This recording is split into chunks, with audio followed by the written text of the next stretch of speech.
Hello, good evening and welcome. Shalom, assalamu alaikum. It is August 2009.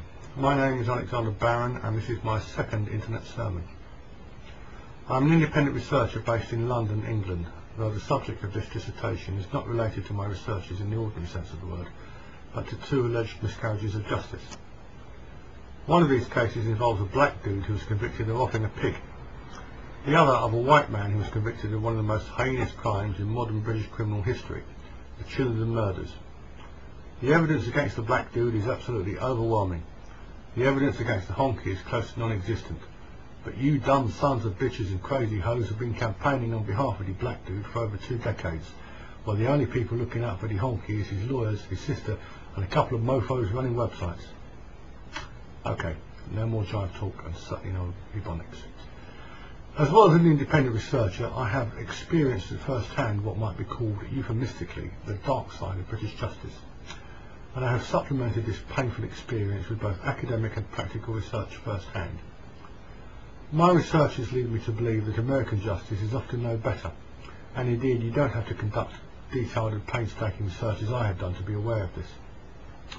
Investigative journalists and documentary makers have done all the work for you. Check out the cases of Clarence Elkins and Stephen Kisco through your search engine and you'll see what I mean. In a criminal trial, an accused is supposed to be convicted only if the jury are convinced of his guilt beyond all reasonable doubt, and the more seriously alleged crime or crimes of which he stands accused, the stricter should be the burden of proof. Certainly no one should be convicted of or even tried for a crime as serious as murder on mere hearsay.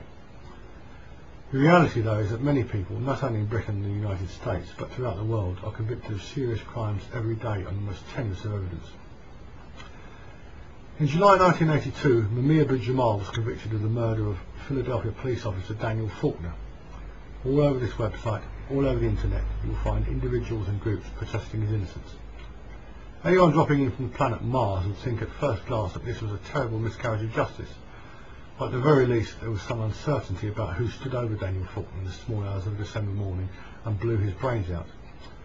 But anyone who takes the trouble to study the documented evidence against Jamal will soon realise that this is not the case. In October 1998, Michael Stone was convicted of the Children murders, the brutal slaying of Dr. Lynn Russell and her youngest daughter Megan, and the family dog, and of the attempted murder of Dr. Russell's eldest daughter, who surviving this murderous onslaught was nothing short of miraculous. Michael Stone was convicted of the Children murders not on eyewitness evidence, not on forensic evidence, nor even on circumstantial evidence. He was convicted primarily on the evidence of confessions he was alleged to have made to other prisoners while on remand. After his conviction, one of these prisoners admitted he had made up this confession out of the whole cloth. Stone's conviction was quashed and he was retried and convicted on, get this, a confession he was alleged to have shouted through a prison wall to a drug addict who was so far out of it that shortly he tried to phone his own mother, who was dead. Yes, one confession from a self-confessed liar, drug dealer and police informant. Now admittedly, Stone did not have the best representation at trial. In his first trial he did not take the stand because his legal team were afraid his previous convictions would be put before the jury. Dr. Russell and her daughter were battered to death with a hammer, and Stone had a previous conviction for battering a man with a hammer. Some jurors might have considered this to have been too much of a coincidence. Of course, if they had been told that the man he attacked was a child molester and that Goody Two-Shoes Stone saw himself as a avenging angel administering summary justice, they might have taken a different view.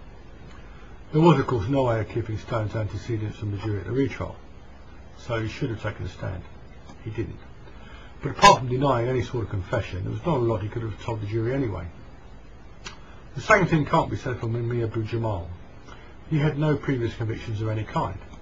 He could have taken a stand and explained how he didn't shoot Officer Faulkner, how he just happened to be running towards him with a loaded gun in his hand, a gun that was registered to him and that was empty when he was arrested a few minutes later. He could have taken a stand and explained how Officer Faulkner had shot him in the chest for no apparent reason. He could have taken a stand and explained how Faulkner was shot by a mysterious gunman who disappeared into the night, the non-existent passenger of William Cook's car, or was it some guy with Johnny Matthys' hair who pulled up in another car, or was it self-confessed hitman Arnold Beverley, or was it the urban spaceman, or perhaps that should be the urban space cadet. Jamal could have taken the stand and explained all these things and more. Heck, he could even have put his brother William Cook on the stand, who would doubtless have explained how someone else had shot Officer Faulkner. Jamal did none of these things, and now he wants a retrial. Now he wants to explain to the world how he is an innocent man. The cases of Michael Stone and Mumia Abu-Jamal are both striking, but in entirely different ways. The evidence against Jamal is absolutely overwhelming. A fistful of eyewitnesses, forensic evidence, an arrest at the scene of the crime virtually in flagrante delicto, and what some called a confession, but what was in reality a boast. I shot the motherfucker, and I hope the motherfucker dies. Jamal blurted that out at the hospital. Daniel Faulkner was already long dead, and he probably thought he was a dead man himself. So this can be seen as the last defiant act of a man who is angry at the world. He would have died too if the wicked racist police hadn't woken up a judge to obtain a court order to treat him against his will. How much evidence do you need to convict a man of murder? If you can't convict Jamal, you can't convict anyone. Michael Stone's case is the exact opposite. If you can convict Stone, you can convict anyone, not just of murder, but of any crime. Simply arrange for the inmate in the next cell to concoct a confession from information in the public domain, or in Damien Daly's case, that morning's newspaper. So why has Jamal's case received international support from the actors Ed Asner and Harry Belafonte, the actress Susan Sarandon, a host of musicians, performers, activists, and the city of Saint-Denis, France, which named a street after its convicted murderer? Why have there been concerts, protests, press conferences, and meetings galore calling for a retrial, or even simply to set him free? And why has Michael Stone received none of this support? Jamal's supporters have raised millions of dollars for this worthless cause. The Michael Stone campaign is not really a campaign at all. It operates on a shoestring and consists of Stone's sister, who works independently for a local precious group. She's done nothing meaningful in this case for years. Then there is yours truly, who runs the Michael Stone website. Recently another website has been set up by someone who is best described as a legal scholar rather than an activist. There are two businessmen, both of whom wish to remain anonymous, one from London and another from Brighton. Like me, these two gents have experienced the dark side of British justice. Their support has been mainly but not exclusively financial. There is Stone's small legal team who work on legal aid, and that is it. Maybe if Stone grew dreadlocks and blacked his face, he'd attract more support. Maybe. Then again, maybe not. Although Jamal is black, he is not and never was a member of the underclass. Stone was from the very beginning.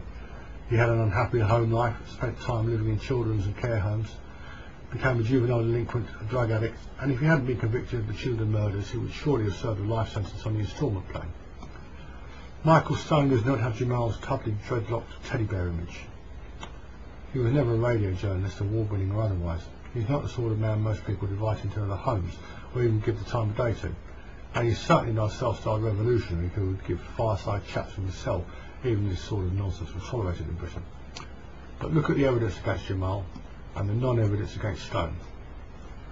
Jamal's death sentence was overturned in 2001 on a technicality, which prompted one newspaper to say she'd now be allowed to rot in darkness. By and large, I am opposed to the death penalty, and I agree with that sentiment 100%. So why don't you drop Mumia and allow him to rot in darkness? As I said, there are now two websites devoted to the case of Michael Stone. Is Michael Stone guilty? And michaelstone.co.uk. Take a little time and visit them both, and forget all this lunatic fringe police conspiracy garbage about innocent framed Mumia. Forget all this crap about racism. This isn't about slavery or the Holocaust or any of those other red herrings. This is about one man who lost it and gunned down a police officer while he was making a lawful arrest. Visit the Michael Stone websites and support a worthy cause. If you want to write to him, his prison number is A5082AC, and he is in full Sutton High Security prison. What happened to Mumia Abu-Jamal could happen to anyone who carries a gun loaded with high-velocity bullets and uses it in a moment of madness. What happened to Michael Stone could happen to anyone at all, including you.